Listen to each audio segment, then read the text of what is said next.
为了享受69折优惠，我选择深夜去吃海底捞。没想到刚坐下，菜单上缓缓出现几条规则：一、不要在海底捞店大声喧哗；二、只能与红马甲服务员说话，不能拒绝他的请求；三、杯中饮料喝完后，请在30秒内找服务员添加；四、不能吃辣的顾客面前不能出现辣锅；五、不要让女厕所的小女孩抓到你；六、不要伤害店内的宠物狗；七、找到顾客中隐藏的规则制定者将获得一次惩戒权利。我环顾四周，发现其他顾客也被这份点菜页面吓到了，表情凝重。几名服务员不知从哪里冒了出来，大家吓得大气不敢出，整个店内充斥着紧张的气氛。忽然，一位光头大哥站了起来，他指着服务员骂骂咧咧：“什么破店，好好吃个饭，搞这种名堂，别再装神弄鬼了，让你们经理滚出来！”空气像是瞬间被凝固住般，大家的心都提到了嗓子眼。因为游戏规则的第一条就是不许在店内大声喧哗。服务员歪了歪脑袋，脖子处发出咯吱咯吱的响声。光头大哥继续骂道：“就不应该半夜来吃火锅，真会记。”话音未落，光头大哥像是看到什么恐怖的东西，呆呆地立在原地。他像魔怔了般目视前方，嘴里不住喊着：“不要过来，不要过来啊！”我朝目光的方向看去，明明什么都没有，下一秒光头哥就被爆头嘎掉了。然而坐在光头大哥对面的女人吓得发出刺耳的尖叫，完了，她也违反了规则。果不其然，几秒后，女人紧跟着爆眼而嘎。我看着眼前的情景，吓得合不拢嘴。这时播报声响起：“尊敬的顾客朋友们，你们好，欢迎来到深夜海底捞游戏。从此刻起，你们将与外界隔绝，只有坚守秘密到最后的一个人，才能活着走出这里。这是一场正义者的审判，请大家争取在凌晨2点之前完成任务。凌晨2点后，店内剩余的人员将强制清除。1号、2号出局，游戏继续。”话音刚落，周围就议论纷纷。然而，刚刚光头男和女人的菜单上出现了一行字：1号，在逃杀人犯，曾伤害过1名流浪老人；2号，黑心老板娘，售卖劣质眼药水，致使多人失明。紧接着，每个人的头顶上都出现了一串闪着蓝光的小字：心理医生、老师、美容师、宠物博主、网络主播、学生，每个人的身份都完全公开了。我恍然大悟，原来光头男和女人的死法对应着他们做的恶事。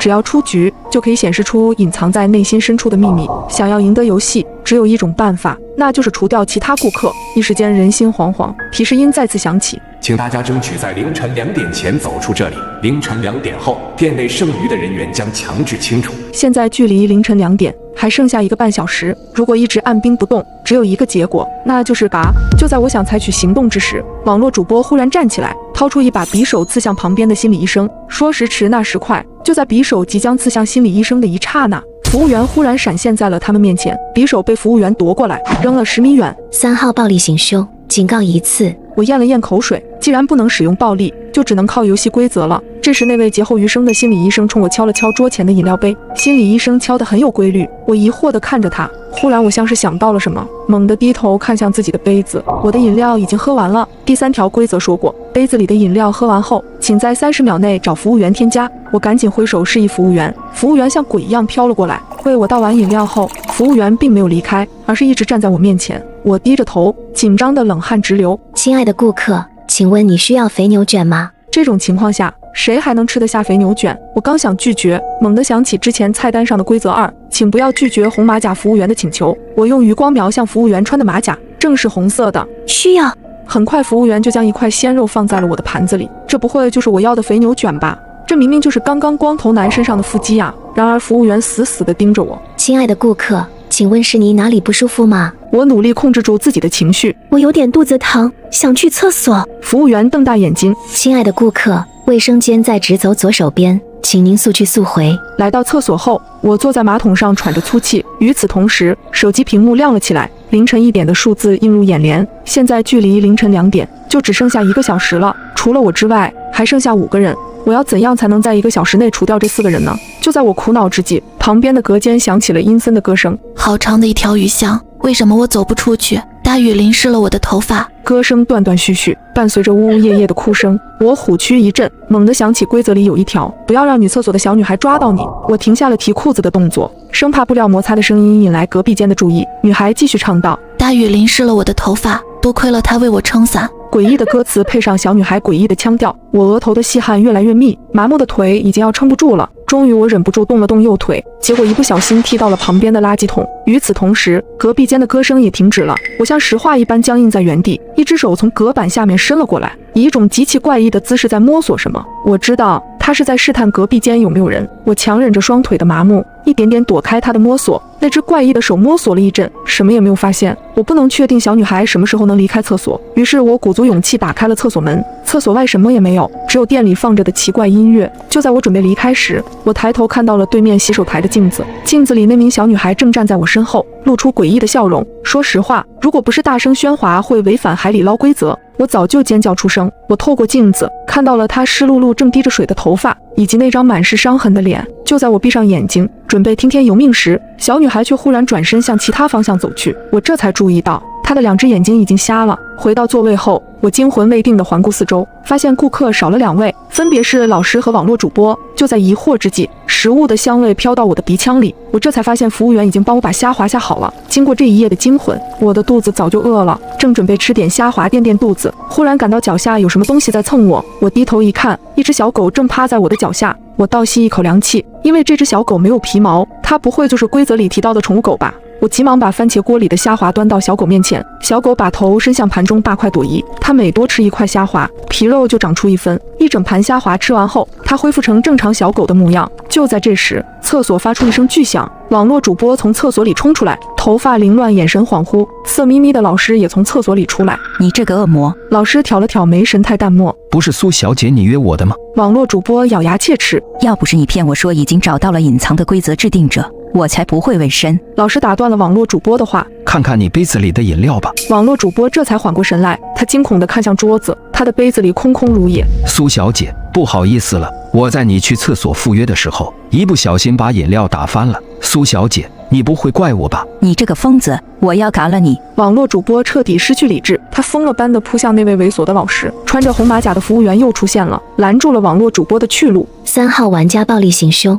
累计2次。话音刚落，网络主播的面容就开始腐烂，五官逐渐扭曲变形。3号的菜单上出现一行小字：3号，黑心网络主播曾设计杀死了自己的整容医生，所以他的嘎法是五官溃烂。在网络主播彻底咽气后，整个海底捞店陷入了死一般的沉寂。这时，厕所又传来了小女孩的歌声：好长的一条鱼巷，为什么我走不出去？听到小女孩的歌声，老师的脸色微微一变，他好像知道点什么。这时，隔壁桌的美容师忽然招了招手：我的饮料喝完了，请帮我倒一下。大家都目不转睛地盯着美容师看，因为朝他走过来的是一位穿着白色马甲的服务员，美容师是一位红绿色盲，他丝毫没有意识到不妥。我不喜欢喝酸梅汤，你给我换成西瓜汁。好的，顾客，请稍等。下一秒，他就把美容师按进了沸腾的锅里，美容师甚至来不及惨叫，他的脸就被烫熟了。菜单上也紧跟着显示出4号的秘密：4号，黑心美容师，无证上岗美容店，机械高温事故，致使多人脸部受伤。原来这些奇怪的服务员就是这场事故中的受害者，怪不得一个个都面目全非。我忽然意识到了什么，也许这个店里出现的所有 NPC 都与顾客隐藏的秘密有关。我大胆猜测，宠物狗也许和那个宠物博主有关系。于是我抱起小狗向宠物博主走去，他看到我走来，露出警惕的表情。我用平和的语气说道：我在某音上关注了您的账号，知道您特别喜欢小动物。我把怀中的小狗向宠物博主展示了下，谁知他看到我怀里的小狗后，满脸惊恐：拿走，拿走！宠物博主急忙地挥手，像是看到了什么避之不及的东西。您看这小狗多可爱呀！我抱着小狗，故意往它身上靠。滚开呀！宠物博主一个抬手，手机不小心掉进了锅里，锅底的热汤溅出来，洒在小狗身上。小狗痛苦地嚎叫一声。忽然，宠物博主像是想到了什么，而我却露出得逞的笑容，因为他违反了第6条规则，不要伤害宠物狗。我怀里的宠物狗忽然跳出我的怀抱，冲着宠物博主龇牙咧嘴。宠物博主双眼瞪大，惊恐后退。下一秒，无数只小狗从角落里冒出，它们扑倒宠物博主，大口撕咬起来。菜单上也紧跟着显示出5号的秘密：5号，黑心宠物博主曾伤害过无数只宠物狗，并将这些狗狗剥皮卖给了狗肉店，又解决掉一个对手。除了我之外，还剩下2个顾客。就在我考虑下一步该如何动手之时，那恐怖的歌声再次响起：好长的一条鱼巷，为什么我走不出去？听到歌声后的老师忍不住颤抖起来。我的脑海里忽然浮现出一个想法，我举起手向服务员示意想去厕所。临走前，我还特意将装有饮料的杯子藏了起来，毕竟有网络主播的前车之鉴，我不得不防。来到厕所门，正好看到那个失去眼睛的小女孩在门口照镜子。在我缓缓靠近时，小女孩猛地转过身来。我打开手机播放音乐，果不其然，这很快引起了小女孩的注意。终于，在我的故意引导下，小女孩走出厕所，来到了大厅。看到小女孩的那一刻，老师的脸色陡然一变。我走到老师桌子前，关掉了音乐。小女孩则在音乐消失后茫然地停下了脚步。接着我顺势坐到了老师对面的座位上。老师恶狠狠地盯着我，你想耍什么花样？我微微一笑，接着又开始播放起音乐。然而再次听到歌声后的小女孩缓缓朝老师走来，老师面目狰狞，可她竟然灵机一动跑到了我的座位上。